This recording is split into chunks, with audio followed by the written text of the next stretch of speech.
And just like that, Godzilla vs. Mighty Morphin Power Rangers 2 has come to a close with issue 5. Now, this comic book series I had my ups and downs with.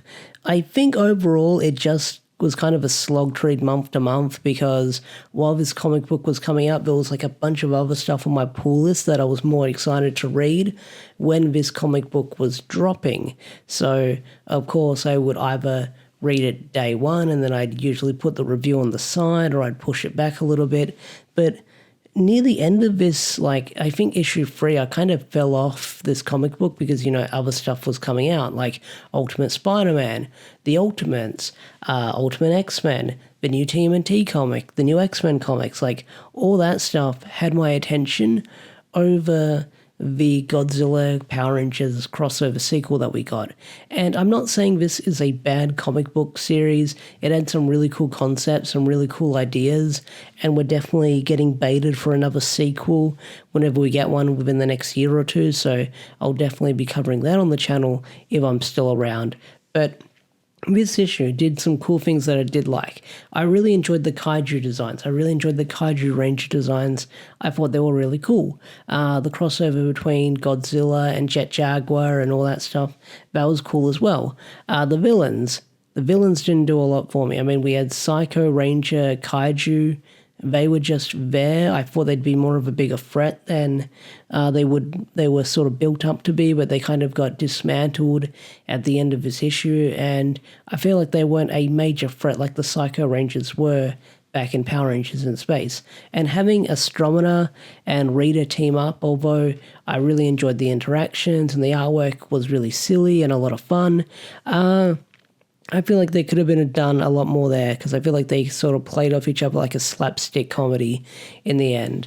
And I feel like like I said, there could have been a lot more done with those characters. Like maybe if there was just Astronema there, where she was using the Psycho Rangers and the Mighty Morphin team at the face-off against her, that'd be cool, and Rita was just there in the background. Because Rita was more of a goofy threat in this one, compared to how we saw her in, the TMNT crossover that Ryan Parrott did. Like, Rita was definitely played up for yucks in this one, especially compared to the last one where she was written to be very serious and kind of built up to be a threat when she took over the spaceship and held Tommy hostage and tried taking over all the kaiju. She was built up to be a threat in this one. This one, she was goofy, like how Power Rangers made her out to be in the TV show. She was very slapstick. And the sequel is definitely setting up, well, if we get a sequel, it's definitely setting up for some stuff we'll see later down the line because the Rangers that had their powers taken away got granted the Kaiju Rangers, so now out there in the Power Rangers multiverse, there's Kaiju Rangers. And although we don't find out the identity of who the White Ranger Tommy was, I think it's pretty sure it's Tommy. I guess they didn't really have to take off the helmet and be like, hey guys, this is Tommy from another universe. They didn't need to do that. But because the White Ranger kept their helmet on the whole time, I thought it was built up to be, it's someone else that we weren't expecting in the end. But no, it's probably most definitely Tommy in another universe.